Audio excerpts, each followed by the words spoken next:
Je veux défendre les chansons d'Henri Dumont, qui sont un patrimoine étrangement oublié, gloire de la France et de la Belgique. Si ce n'est pas moi qui les défends aujourd'hui, d'autres le feront bien vite, certainement très bien. Mais là, moi, j'ai plein d'imagination sonore et poétique sur ces chansons. Je m'explique. Le flamand Henri Dumont, installé à Paris, qui savait rendre les lignes mélodiques touchantes, fait au début de sa carrière, bien avant Versailles, 2 éditions dont les mélanges édités en 1657. Les chansons qu'on va enregistrer constituent le contenu de ces mélanges. On voudrait débuter leur intégrale par ce disque. Les mélanges ont une pensée plus profonde qu'on ne le croit, à la fois profane et allégorique, de l'Eucharistie et des épousailles de l'Église, tout en étant refondus dans le moule d'une nouvelle littérature à usage domestique, genre chansons à danser et à boire. Au début du XXe siècle, on voulait commencer par cet ouvrage, les monumentales éditions françaises du renouveau baroque.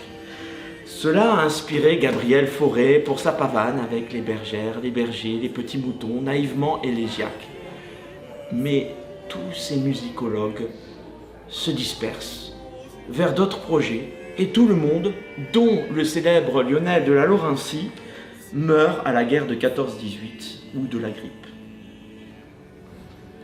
Quoique l'on enregistrera l'édition la plus récente du Centre de musique baroque de Versailles, on va utiliser les idées du continuo écrit en 1904 par Henri Guittard en les métamorphosant avec nos connaissances de l'écriture ancienne pour faire sonner des instruments de ce temps insolite comme le sordin, le cervelas, les chalumeaux.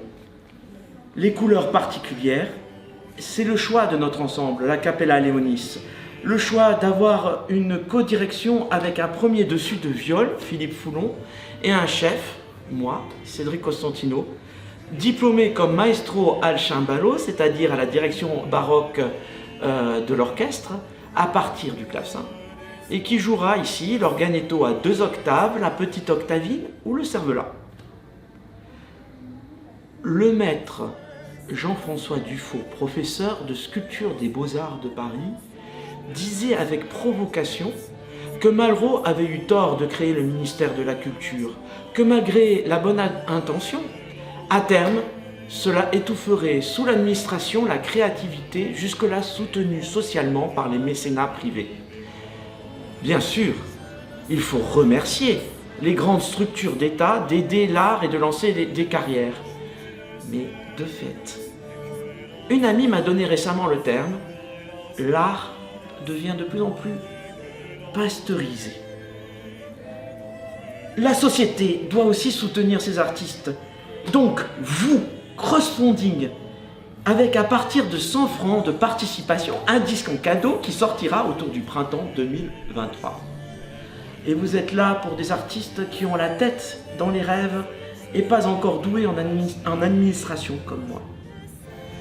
Pour toute l'organisation des manifestations de cet ensemble, dont ce projet permettrait la pérennité, nous avons fait choix de passer par l'association Classic Art, dont Françoise Panatier-Roulet, elle douée en administration, est présidente. Toutes vos questions lui parviendront. Merci de votre soutien.